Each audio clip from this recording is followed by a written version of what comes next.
ನಮಸ್ಕಾರ ಸ್ನೇಹಿತರೆ, ನಮ್ಮ ಚಾನೆಲ್ಗೆ ಸ್ವಾಗತ.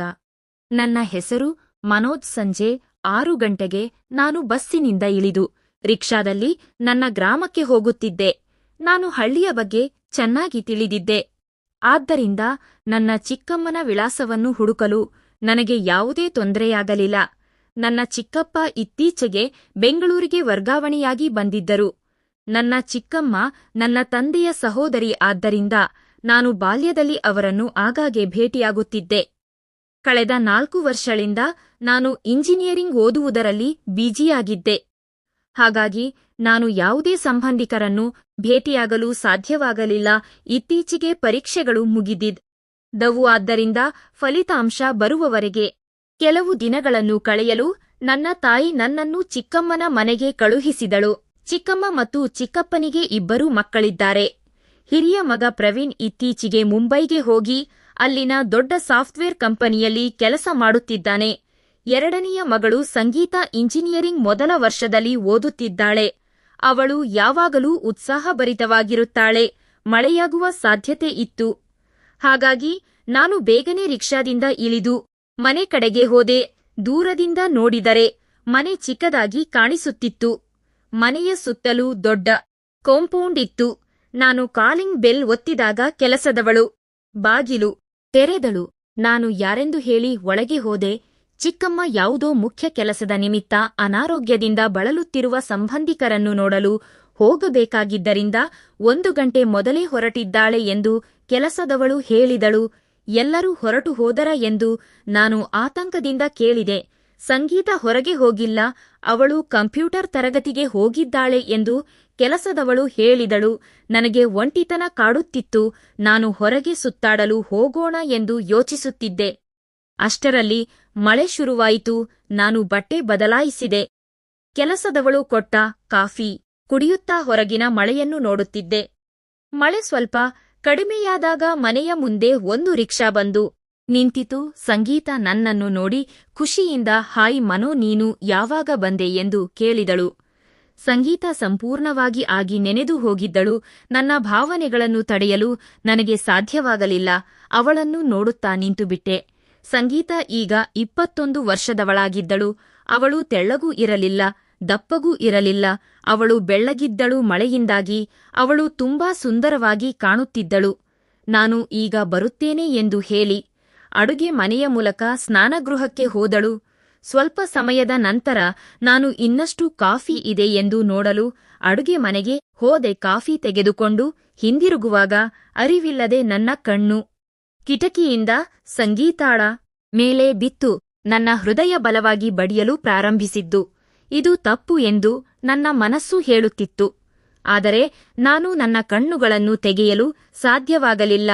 ಸಂಗೀತ ಇದ್ದಕ್ಕಿದ್ದಂತೆ ತಿರುಗಿದಳು ಮತ್ತು ನನ್ನ ಕಣ್ಣುಗಳಲ್ಲಿ ನೋಡಿದಳು. ಅವಳ ಮುಖದಲ್ಲಿ ಒಂದು ವಿಚಿತ್ರವಾದ ನಗು ಇತ್ತು. ನಾನು ಅಲ್ಲೇಹೇ ಹೆಪ್ಪುಗಟ್ಟಿದೆ. ನಾನು ಭೂಮಿಗೆ ಕುಸಿಯುತ್ತಿರುವಂತೆ ನನಗೆ ಅನಿಸಿತು. ಗಾಬರಿಯಿಂದ ನಾನು ಹೊರಗಡೆ ಬಂದೆ. ನನ್ನ ಹೃದಯ ಇನ್ನೂ ವೇಗವಾಗಿ ಬೆಳೆಯುತ್ತಿತ್ತು. ಸಂಗೀತಳಿಗೆ ಗೊತ್ತಾಯಿತು ಎಂದು ನನಗೆ ಭಯವಿತ್ತು. ಮನಸ್ಸನ್ನು ಶಾಂತಗೊಳಿಸಲು ಮೇಜಿನ ಮೇಲಿದ್ದ ಇಂಡಿಯಾ ಟುಡೇ ಪತ್ರಿಕೆಯನ್ನು ಓದಲು ಕುಳಿತೆ. ಅರ್ಧ ಗಂಟೆಯ ನಂತರ ಸಂಗೀತ ನನ್ನನ್ನು ಕರೆದಳು. ಬಾ, ಊಟ ಮಾಡೋಣ ಮತ್ತು ಮಾತನಾಡೋಣ ಎಂದು ಹೇಳಿದಳು. ಊಟ ಮಾಡುವಾಗ ಅವಳು ತನ್ನ ಸ್ನೇಹಿತರು, ಕಾಲೇಜು ಮತ್ತು ಚಲನಚಿತ್ರಗಳ ಬಗ್ಗೆ ಬಹಳಷ್ಟು ಮಾತನಾಡಿದಳು. ಊಟ ಮಾಡುವಾಗ ಅವಳು ಉದ್ದೇಶಪೂರ್ವಕವಾಗಿ ತನ್ನ ಬಟ್ಟೆಗಳನ್ನು ಕೆಳಗೆ ಬೀಳಿಸುತ್ತಿದ್ದಾಳೆ ಎಂದು ನನಗೆ ಅನಿಸಿತು. ನಾನು ಗೊತ್ತಿಲ್ಲದೆ ಅವಳನ್ನು ನೋಡುತ್ತಿದ್ದೆ. ಸುಸ್ತಿನಿಂದ ನಾನು ಕೋಣೆಗೆ ಹೋಗಿ ಡಬಲ್ ಬೆಡ್ ಮೇಲೆ ಮಲಗಿದೆ. ನಿಧಾನವಾಗಿ ನಿದ್ದೆ ಹೋದೆ. ಯಾವುದೋ ಚಿಂತೆಯಿಂದ ನನ್ನ ನಿದ್ರೆ ಕೆಟ್ಟಿತ್ತು. ಕಿಟಕಿಗಳಿಗೆ ಗಾಳಿ ಬಡಿಯುತ್ತಿತ್ತು. ಹೊರಗೆ ಕತ್ತಲೆ ಇತ್ತು. ಸಂಗೀತ ನನ್ನ ಕರೆದಳು. ಬಾ, ಊಟ ಮಾಡುವಾಗ. ಪಕ್ಕದಲ್ಲಿ ಮಲಗಿರುವುದನ್ನು ನಾನು ನೋಡಿದೆ. ನಾನು ಕಿಟಕಿಯನ್ನು ಮುಚ್ಚಿ ಮತ್ತೆ ಮಲಗಿದೆ. ನಾನು ಗಡಿಯಾರ ನೋಡಿದೆ. ರಾತ್ರಿ 2 ಗಂಟೆ ಆಗಿತ್ತು. ನನ್ನ ಪಕ್ಕದಲ್ಲಿ ಸಂಗೀತ ಇದ್ದಳು. ನನ್ನೊಳಗೆ ಒಂದು ವಿಚಿತ್ರವಾದ ಆತಂಕ ಪ್ರಾರಂಭವಾಯಿತು. ನಾನು ಪುಸ್ತಕಗಳಲ್ಲಿ ಓದಿದ್ದೆ, ಆದರೆ ನಾನು ಎಂದಿಗೂ ಯಾವುದೇ ಹುಡುಗಿಯ ಹತ್ತಿರ ಇರಲಿಲ್ಲ. ನನ್ನ ಮೆದುಳು ಜಡವಾಗಿತ್ತು. ಹಾಸಿಗೆಯ ದೀಪದ ಬೆಳಕಿನಲ್ಲಿ ಸಂಗೀತ ತುಂಬಾ ಸುಂದರವಾಗಿ ಕಾಣುತ್ತಿದ್ದಳು. ಅವಳ ಕುತ್ತಿಗೆ ಮತ್ತು ಭುಜಗಳು ಒಂದು ಶಿಲ್ಪದಂತೆ ಕಾಣುತ್ತಿದ್ದವು. ಸಂಗೀತ ನನ್ನನ್ನು ಹುಚ್ಚನನ್ನಾಗಿ ಮಾಡುತ್ತಿದ್ದಳು. ನನ್ನ ಭಾವನೆಗಳನ್ನು ತಡೆಯಲು ನನಗೆ ಸಾಧ್ಯವಾಗಲಿಲ್ಲ. ನಿಧಾನವಾಗಿ ಅವಳ ಹತ್ತಿರ ಸರಿದು ಅವಳ ಮೇಲೆ ಕೈ ಹಾಕಿದೆ. ನನ್ನ ಹೃದಯ ವೇಗವಾಗಿ ಬಡಿಯುತ್ತಿತ್ತು. ನಿಧಾನವಾಗಿ ನಾನು ನನ್ನ ಬೆರಳುಗಳಿಂದ ಅವಳನ್ನು ಮುಟ್ಟಿದೆ. ಸಂಗೀತ ಹೊರಳಿಕೊಂಡು ನನ್ನ ಕಡೆಗೆ ತಿರುಗಿದಳು. ನನ್ನ ಕೈಯನ್ನು ತನ್ನ ಮೇಲೆ ಇಟ್ಟು ಒತ್ತಿದಳು. ಸಂಗೀತ ಉಸಿರಾಟ ವೇಗವಾಯಿತು. ಅವಳು ಮಲಗಿಲ್ಲ ಎಂದು ನನಗೆ ಗೊತ್ತಾಯಿತು. ಸಂಗೀತ ಇನ್ನೂ ಜೋರಾಗಿ ಉಸಿರಾಡುತ್ತಿದ್ದಳು ಮತ್ತು ಯಾವುದೇ ವಿರೋಧ ವ್ಯಕ್ತಪಡಿಸಲಿಲ್ಲ. ಇದನ್ನು ನೋಡಿ ನನಗೆ ಆಶ್ಚರ್ಯ ಮತ್ತು ಸಂತೋಷವಾಯಿತು. ಸಂಗೀತ ತನ್ನನ್ನು ಸ್ವಲ್ಪ ಅಲ್ಲಾಡಿಸಿದಳು. ನಿಧಾನವಾಗಿ ನನ್ನ ಕೈಗೆ ಕೈಯಿಟ್ಟಳು. ಅವಳು ನನ್ನನ್ನು ಸಂಪೂರ್ಣವಾಗಿ ಬೆಂಬಲಿಸುತ್ತಿದ್ದಾಳೆ ಎಂದು ನನಗೆ ತಕ್ಷಣವೇ ಅರ್ಥವಾಯಿತು. ನನ್ನ ಕೆಲಸವನ್ನು ಮುಂದುವರಿಸಲು ನಾನು ನಿರ್ಧರಿಸಿದೆ.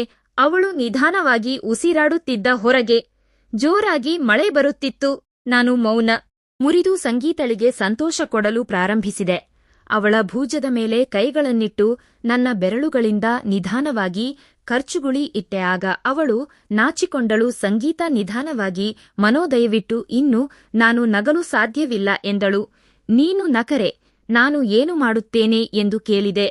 ಅವಳು ನನ್ನ ಕಣ್ಣುಗಳಲ್ಲಿ ನೋಡುತ್ತಾ ನೀನು ಏನು ಮಾಡಲು ಬಯಸುತ್ತೀಯೋ ಅದನ್ನು ಮಾಡುತ್ತೀಯೆಂದಳು. ಇದು ತಪ್ಪು ಅಲ್ಲವೇ ಎಂದು ನಾನು ಕೇಳಿದೆ. ನನಗೆ ಗೊತ್ತಿಲ್ಲ. 1 ನಿಮಿಷ ತಡಿ, ಇದು ತಪ್ಪಾದರೂ ನನಗೆ ಚಿಂತೆಯಿಲ್ಲ ಎಂದಳು. ಯಾರಾದರೂ ನೋಡುತ್ತಿದ್ದಾರೆ ಎಂದು ಸಂಗೀತ ಕೇಳಿದಳು. ನನ್ನ ಕಣ್ಣುಗಳಲ್ಲಿ ಪ್ರೀತಿಯಿಂದ ನೋಡುತ್ತಾ ನಕ್ಕಳು. ನನ್ನ ಒಳಗಿನ ವಿವೇಚನೆ ಮಾಯವಾಯಿತು. ನನಗೆ ಪಾಪ ಪುಣ್ಯಗಳ ಪರಿವೆಯೇ ಇರಲಿಲ್ಲ. ಸಂಗೀತ ಆ ಕಡೆಗೆ ತಿರುಗಿ ಮಲಗಿದರು. ಆದ್ದರಿಂದ ನಾನು ನನ್ನ ಭಾವನೆಗಳನ್ನು ತಡೆಯಲು ಸಾಧ್ಯವಾಗಲಿಲ್ಲ. ನಾನು ನನ್ನ ಕೆಲಸವನ್ನು ಪ್ರಾರಂಭಿಸಿದೆ. ಹೊರಗೆ ಜೋರಾಗಿ ಮಳೆ ಬರುತ್ತಿತ್ತು ಮತ್ತು ವಿದ್ಯುತ್ ಕೈಕೊಟ್ಟಿತ್ತು. ಸಂಗೀತಳಿಗೆ ಕತ್ತಲೆ ಎಂದರೆ ಭಯ. ಹಾಗಾಗಿ ನಾವಿಬ್ಬರೂ ನಿರಾಶೆಗೊಂಡೆವು. ವಿದ್ಯುತ್ ಬರಬಹುದೇ ಎಂದು ನಾವು ಯೋಚಿಸುತ್ತಿದ್ದೆವು. ಕತ್ತಲೆ ಇದ್ದರೆ ಏನಂತೆ ಬಾ ಎಂದು ನಾನು ಅವಳಿಗೆ ಹಲವು ಬಾರಿ ಹೇಳಿದೆ. ಆದರೆ ಅವಳು ಒಪ್ಪಲಿಲ್ಲ. ವಿದ್ಯುತ್ ಬಂದರೆ ಹಾಳಾಗುತ್ತದೆ. ನಿನಗೆ ಬೇಕಾದರೆ ಇಲ್ಲೇ ಇರು, ಇಲ್ಲದಿದ್ದರೆ ನೀನು ಇನ್ನೊಂದು ಮಲಗುವ ಕೋಣೆಗೆ ಹೋಗಿ ಮಲಗಬಹುದು ಎಂದು ಹೇಳಿದಳು. ನಾನು ಏನು ಮಾಡಲು ಸಾಧ್ಯವಾಗದೆ ಅಲ್ಲೇ ಇದ್ದೆ. ಸ್ವಲ್ಪ ಸಮಯದ ನಂತರ ನನಗೆ ಒಂದು ಯೋಚನೆ ಬಂತು. ಮನೆಯಲ್ಲಿ ಕೆಲಸದವಳು ಇದ್ದಾಳೆ ಎಂದು ನಾನು ಸಂಗೀತಳನ್ನು ಕೇಳಿದೆ. ಅವಳು ಹೌದು, ಕೆಲಸದವಳು ಮತ್ತು ಆಕೆಯ ಗಂಡ ಪಕ್ಕದ ಕೋಣೆಯಲ್ಲಿ ಮಲಗಿದ್ದಾರೆ ಎಂದು ಹೇಳಿದಳು. 1 ನಿಮಿಷ ತಡಿ ಎಂದು ನಾನು ಯೋಚಿಸಿದೆ. ಮೇಣದ ಬತ್ತಿ ತರಲು ಕೆಲಸದವಳ ಬಳಿ ಹೋಗುವ ಬದಲು ವಿದ್ಯುತ್ ಇಲ್ಲದಿದ್ದರೂ ನಮ್ಮ ಕೆಲಸಕ್ಕೆ ಯಾವುದೇ ಅಡ್ಡಿಯಾಗುವುದಿಲ್ಲ ಎಂದು ನನಗೆ ಅನ್ನಿಸಿತು. ನಾನು ತಕ್ಷಣ ಕೆಲಸದವಳ ಕೋಣೆಗೆ ಹೋದೆ. ನನಗೆ ಸಣ್ಣಗೆ ಧ್ವನಿ ಕೇಳಿಸುತ್ತಿತ್ತು. ನನಗೆ ಅನುಮಾನ ಬಂದು ಕಿಟಕಿಯಿಂದ ನೋಡಿದೆ. ಕೆಲಸದವಳು ಮತ್ತು ಆಕೆಯ ಗಂಡ ಕತ್ತಲೆಯಲ್ಲಿ ಆಟವಾಡುತ್ತಿದ್ದರು. ಸಂಗೀತ ಮೇಣದ ಬತ್ತಿ ಇದ್ದರೆ ಮಾತ್ರ ಒಪ್ಪುತ್ತಾಳೆ ಎಂದು ಹೇಳಿದ್ದಳು. ಆದ್ದರಿಂದ ನಾನು ಬಾಗಿಲು ತಟ್ಟಬೇಕೋ ಬೇಡವೋ ಎಂದು ಗೊಂದಲದಲ್ಲಿದ್ದೆ. ನಾನು ಹೊರಗಿನ ಜೋರಾದ ಮಳೆಯನ್ನು ಆನಂದಿಸುತ್ತಿದ್ದೆ. ಆದರೆ ನನ್ನ ಭಾವನೆಗಳನ್ನು ತಡೆಯಲು ನನಗೆ ಸಾಧ್ಯವಾಗಲಿಲ್ಲ. ಕೆಲಸದವಳ ಬಾಗಿಲು ತಟ್ಟಿದೆ. ಅವರು ತಕ್ಷಣವೇ ಬೇರ್ಪಟ್ಟರು ಮತ್ತು ಬಾಗಿಲು ತೆರೆದರು. ಕೋಣೆಯಲ್ಲಿ ಕತ್ತಲೆ ಇತ್ತು. ಕರೆಂಟ್ ಹೋಗಿ ಬಹಳ ಸಮಯವಾಗಿತ್ತು. ನೀವು ಮೇಣದ ಬತ್ತಿ ಹಚ್ಚಬಹುದೇ ಎಂದು ನಾನು ವಿನಮ್ರವಾಗಿ ಕೇಳಿದೆ. ಸರಿ ಎಂದು ಹೇಳಿ ಮೇಣದ ಬತ್ತಿ ಹಚ್ಚಿದಳು. ನಂತರ ನಿಮಗೆ ಬೇರೆ ಏನಾದರೂ ಬೇಕಾ ಎಂದು ಕೇಳಿದಳು. ಏನು ಬೇಡ, ಹೋಗಿ ಮಲಗಿ. ನಿಮ್ಮ ನಿದ್ದೆಗೆ ಭಂಗ ತಂದೆ, ಅದಕ್ಕಾಗಿ ನನ್ನನ್ನು ಕ್ಷಮಿಸಿ ಎಂದು ಹೇಳಿದೆ. ಏನು ಪರವಾಗಿಲ್ಲ ಎಂದು ಹೇಳಿ ಹೊರಟು ಹೋದಳು. ನಾನು ತಕ್ಷಣ ಕೊನೆಗೆ ಹೋಗಿ ಸಂಗೀತ ಈಗ ಸರಿನಾ ಎಂದು ಕೇಳಿದೆ. ಅವಳು ನಕ್ಳು ಮತ್ತು ಕೋಪದ ನಟನೆಯೊಂದಿಗೆ ನೀನು ಇಂದು ನನ್ನನ್ನು ಬಿಡುವವನಲ್ಲ ಎಂದು ನನಗೆ ಅನಿಸುತ್ತಿದೆ ಎಂದಳು. ಬಾ, ಆತಂಪಾದ ಮಳೆಯಲ್ಲಿ ಎಂದು ಹೇಳಿದೆ. ನಾನು ಅವಳನ್ನು ಬಿಡುವುದಿಲ್ಲ ಎಂದು ನಿರ್ಧರಿಸಿಕೊಂಡೆ. ಸಮಯ ವ್ಯರ್ಥ ಮಾಡದೆ ಅವಳನ್ನು ಸಂತೋಷಪಡಿಸುವ ಕೆಲಸವನ್ನು ಪ್ರಾರಂಭಿಸಿದೆ. ನಾವು ಆ ರಾತ್ರಿ ಎಲ್ಲವನ್ನೂ ಮಾಡಿದೆವು. ಪ್ರತಿ ಬಾರಿಯೂ ಅದು ಹೊಸ ಅನುಭವ ನೀಡಿತು. ಈಗಲೂ ನಮಗೆ ಅವಕಾಶ ಸಿಕ್ಕಾಗ ಸಂತೋಷಪಡುತ್ತೇವೆ. ಆದರೆ ನಾವಿಬ್ಬರೂ ಈಗ ಮದುವೆಯಾಗಿದ್ದೇವೆ. ಆದರೆ ಅಂದಿನ ಅನುಭವವೇ ಬೇರೆಯಾಗಿತ್ತು. ಕಥೆ ಇಲ್ಲಿಗೆ ಮುಗಿಯುತ್ತದೆ.